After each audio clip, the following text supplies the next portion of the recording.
Hey guys, it's Sandy Matson with eXp Realty, the real estate vision, and I am here today with Zach Payne with Wildcat Inspections, and we are. Thank you for coming. Oh yeah, of course. Thanks for having me. Absolutely.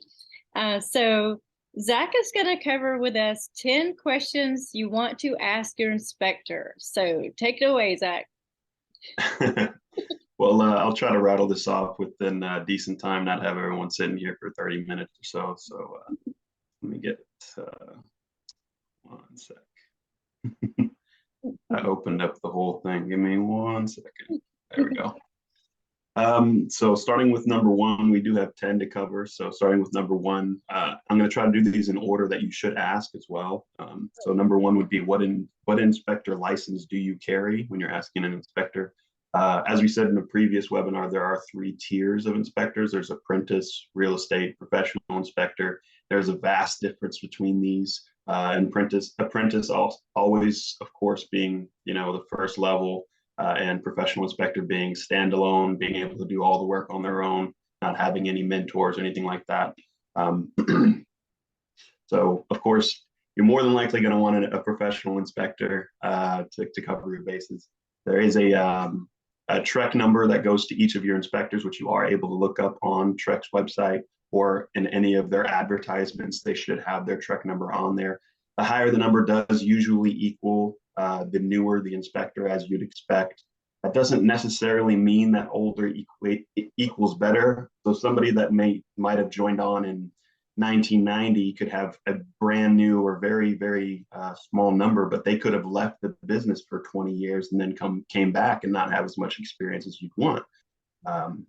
But that would cover point one real quick. But number two, you should ask if they possess any related experience outside of home inspecting. A lot of people started in construction. They have a lot of construction knowledge. It allows for more knowledge in home construction, more experience in different fields, could allow for a better understanding. So plumbing, anything like that, especially if you have a certain concern about the home that you're interested in, it would be prevalent to ask to see if they were a previous plumber or contractor or whatever. So home inspectors can come from people that have absolutely no experience in the field other than home inspecting. And that could come with its positives and negatives, of course. So it's very prevalent to ask for that information as well. Number three, moving on, we have, do you have any other licenses or certifications? So if you're looking for a home out in a rural area, you're more than likely going to have a well and septic system. It might be prudent for you to ask if they are well and septic certified, so you can kind of get that knocked out real quick. So I'll cover that in just a second. But not only that is IR cameras help with inspecting, and it's an insane ability to really see in the walls and see any type of damage that we're able to see. Drone certification. So any inspector may try to fly a drone, but you are supposed to be certified. You are supposed to request in certain jurisdictions for the ability to fly that drone, kind of like a plane. Mold certification, if you have any issues that you may think come up with mold, more than likely, if they are certified, they're going to be able to point those out. If they aren't certified, they really aren't supposed to even really use that word. Same if you're not wood destroying insect certified, you're not supposed to use the word termite. You're supposed to use the word wood destroying insects. So depending on how you go about hiring your inspector, if you have more than just a general home inspection, it might be worthwhile to hire from the same company if they do have those certifications. Companies will be able to bundle those together more than likely. At least that's what we do. So instead of hiring two different parties to show up to one place and you're paying for those two different parties separately, more than likely you're going to end up paying more than if you hire one party to show up and do the whole thing and knock it out for you. So in the end, it might be very wise for you to look into what they do and don't have. Moving on to point number four, you should ask if that inspector is insured. It sounds like a silly question, but it is very important. So TREC, if they are a TREC inspector and they have their current inspection certification and all that type of stuff, TREC does require home inspectors to submit proof of professional liability insurance. So more than likely they should be covered, but again, it's not going to hurt to ask. And we hear it more often than you think, so it's not a dumb question, trust me. Moving on to number 5, some of these points last a lot longer than the others, and I'm just trying to rattle them off real quick. You're good. I'm keeping up. I'm taking some notes here. Gotcha. So number 5 is, are you part of any professional organizations? This is actually a really good question to ask. Not a lot of people think to ask this. So depending on what organizations they are not a part of, it could give an insight into the quality of inspector that you are potentially hiring. So there are 2 main groups that you might hear of when you ask this question. One is TREC, which is the Texas Professional Real Estate Inspectors Association. And then there's INTRNACHI, which is more likely what you'll hear on a national level, which is the International Association of Certified Home Inspectors. And so these 2 different organizations allow for knowledge and extra classes, open discourse between inspectors. It just allows your inspector to get as much information as they can to be able to help you more so in the end. So us at Wildcat, we are a part of TREC and INTRNACHI, and in being a part of those organizations, we have taken advantage of being able to do extra certification classes so that we are, ready, willing, and able to help answer any questions to the best of our ability. So Bruce and I are both INTRNACHI CPI inspectors, which requires several hours of extra certification, but it is well worth it. I have several more certifications on top of that, and of course Bruce has an innumerable amount on top of me, so guy definitely knows his stuff. Moving on to number 6, you should ask, how long will your inspection take? This is a general question we get quite a bit. To be completely honest, the answer that you should get from your inspector should be, and this sounds rude, I don't mean it in a rude way, but it takes as long as it takes, in all honesty. So it should take as long as needed to get the job done properly. That's what you should hear from a really good inspector. We don't know exactly what we're walking into until we get there. If they give you a rough idea, they can kind of give you a general basis. If it's not done in that time, just know that more than likely they've run into a problem they really got to take care of on that job, or they've run into something that they really got to report. Nobody's lollygagging around. We're really trying to get out of there too. We don't want to be there any longer than you want us there sometimes. So it also the use of specialty tools. So IR cameras, moisture meters, especially if you have a well and septic, something like that will take quite a bit longer. Some of them less so than others.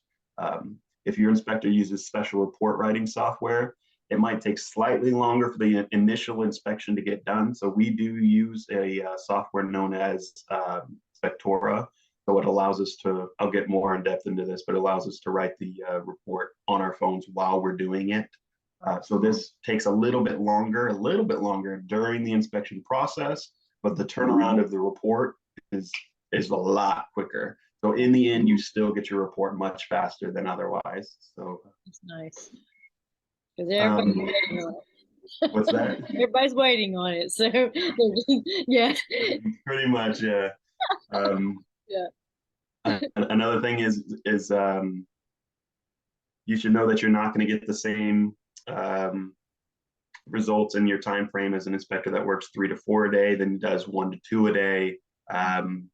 So of course, an inspector shouldn't take an incredible amount of time, like a ridiculous amount of time. But whenever you hear an inspector that says they've done like a 5-bedroom home in an hour and a half, it really raises some questions on the quality of inspection put out. So you just got to realize that, I promise we don't want to be there any much longer than the seller's one is there or the buyer's one is there. We're trying to get our job done, but we want to do it right. So yeah. Moving on to number 7 is what kind of report do you provide? This is a very info heavy section. I'll try to get through it in a good time. The question doesn't sound it sounds more simple than it is. So there are multiple different report softwares. There's multiple different ways to write a report, even that TREC allows. The TREC usually starts with like a 4-point system of different check boxes that they require. So there is a required report, no matter the report software, that report still gets to you. But depending on what software, like Spectora, the one we use, will add on certain positives that will make your life and the realtor's life much easier. But the basic part of it comes with 4 different check boxes of inspected, not inspected, not present, and deficient. And depending on the way that we check these boxes will result in you knowing whether or not your stuff's good or not. So an inspector can have an app like I was talking about, and we have Spector that allows them to insert the information found from an inspection to develop that report real quick on your phone or on a tablet or something like that. So it's great for reporting in real time like we do, rather than attempting to recollect all the information after you get home, either from memory or from photographs, and then writing that report. And again, you get it in a faster amount of time. On the other hand, some inspectors may print out a TREC form that has the minimum requirements on that form and fill it out by hand on the job. So this is bare minimum requirement, but it is still 100% legal to do. Usually this will be the cheaper level reports for some of the inspectors. We still always do our automated software and our stuff, but it is 100% legal. And then usually at the end of the time, it usually comes with no pictures, nothing like that. And you kind of wonder why you hired them, because they might find something that you wish you had more information on. So there really aren't any limits to what an inspector can include information-wise. Detailed explanation, well-placed photos, and easy to read and understand reports really are priceless. They really, really are. This is especially true if the inspector includes tips on how to make repairs with other relevant information. So you just got to think about you get what you pay for, essentially, especially if you do the research into knowing what you're getting. So let's see. So like we offer a basic and a pro report. Basic report still goes above the bare minimum in reporting, but it is more affordable and it helps out because we know that buying a home is a very exhaustive and expensive process. We're not trying to make you break the bank, of course, but so we have a basic report and a pro report. I would still highly recommend looking into a pro report, or if anyone else offers something of that size. So it'll really help you out in the end. It really, really will. Moving on to number 8 is should I attend the inspection? As you ask your inspector, the simple answer really should be yes. You really should try your hardest to get to an inspection if possible. So we at Wildcat really love to have our buyers come into an inspection so that if they have any more questions or concerns they'd love addressed, we're already both there. We can get that taken care of, can get it on the report, anything like that. Instead, if you have something that you found later on when you're touring the house without us there, then we're going to have to kind of figure out how to do that, or it's not going to end up on your report. So there are, especially these days, quite a few home buyers that actually don't ever show up to a house before purchasing it, which sounds a little nuts, but it happens more and more. There's real estate investors, there's people that are really busy buying from out of state, and we understand that absolutely. I will just say that photos and virtual tours don't do a house justice. You don't really see as much as you want to see. That photos can be edited. You can't smell a home. You can't hear what a neighborhood sounds like, things like that. It's really important that you should try your hardest to get there if possible. But if you can't, luckily home inspectors these days are equipped for situations like that. With agreements that can be signed online, as well as payments that can be made online. But again, regardless, we really request that you make that trip and kind of get there for the house. So, yes. Moving on to number 9, we have how much time will you allow afterwards? So asking your inspector, it really is a testament to how much time that your inspector is allotting, not just for a house, but for you. So it's in your best interest to know if the inspector will be rushing off to another inspection after yours, not only to ensure that they take their time and do a good job, but also if you're able to attend the inspection, that they can be there and not trying to just kind of scoot their way out the door while you're asking them some questions. We want to be as available to you as possible. We don't overextend ourselves day to day just to be sure that we're there for our customers, because we like to think of our customers as family. So we really want to be able to help you out as much as we can. So there are things like, especially higher concern things. So if you show up to, and if you come to an inspection and the guy's rushing out the door and he just says, hey, I'll give you this inspection by tomorrow or something like that, and in 2 hours you have a termite guy coming, we really like to stay behind and tell you, especially the big things that are happening with the home. So, I mean, if you find out there's a hole in the roof, and you don't realize the holes in the roof until tomorrow, and you have a termite guy coming out in 2 hours on that same day, you'd probably rather not get the house and tell the termite guy, never mind, and save yourself $100 or whatever it's going to be. Yeah, good point. Good point. Yeah. But it's very smart to look for those things in inspector, especially before you sign a pre-inspection agreement. If you're calling your inspector and you're getting a voicemail over and over and over and over, it might be prudent to find another inspector. So just make sure that they're making themselves available to you, and you'll usually get the best product possible. So moving on to our final point, and number 10, a lot of people make this their first question, but I'll tell you why this should be your last, is what does your home inspection cost? This is the big question that everyone wants to know every time we get any type of calls, and I completely understand. But this is what the cost of a home inspection should be one of, if not the last question asked, especially if you find some of the points I've made earlier very prudent and very important to you. That's because you should know all the information previously discussed before discussing fees. Shop around and make sure you're getting a good inspection for your price. Remember that you get what you pay for generally, but of course, asking those questions ensures that you are getting what you're paying for. But don't initially be turned off by price and say, oh, I'll really just shop around and click. You might end up finding a guy that's going to do it for $25, not actually, but $25, and you're getting $25 rather than what you really want. So not only that is the one thing I'll really leave you with when it comes to home inspection costs. If you hear a price and you're like, eesh, one thing you should know is that according to the mortgagereports.com, on average, a home inspection saves a potential home buyer roughly $14,000 on average. Wow. So that little bit of cost ahead of time can really, really, really save your behind in the end. So it's really important that you get a guy or a girl that really helps you out as good as they can. So absolutely. Wow. Yeah, there's some very important questions to ask.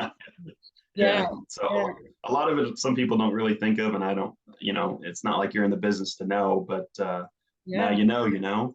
Absolutely. I know. And, I have to admit, I didn't think about the asking about the professional organizations, and I should, because I kind of fall into that same category too, because you can be a licensed real estate agent and not be a realtor.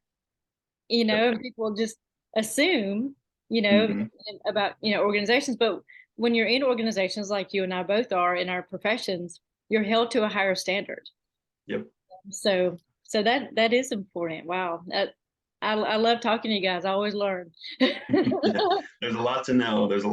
Trust me. Absolutely. Yes. Well, so let me make sure I share our screen here, because I know these people are going to want to know, how do I get in touch with them? So let's do this. Can you see my screen? Yes, I can. Awesome. Okay. So, whoops. All right.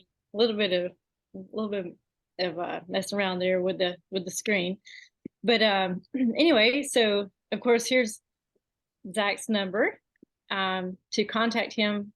And do you text in and email as well as this phone call, or either? Yes, and the best way to contact us at Wildcat is to email wildcat@wildcatinspections.com. Okay. So that'll get you straight to Bruce, and then in turn to me. If you do want to contact me personally, just type in ZAC@wildcatinspections.com. So Zach, ZAC@wildcatinspections.com, and then you'll get my direct email to me as well. So nice. Okay. Very good. Well, I know I'll see you soon. So, yeah. helping clients and sharing the information. So we certainly appreciate that, Zach. Oh, yeah, absolutely. Yeah. So guys, just make sure you subscribe and smash the like button, and we'll see you soon. All right.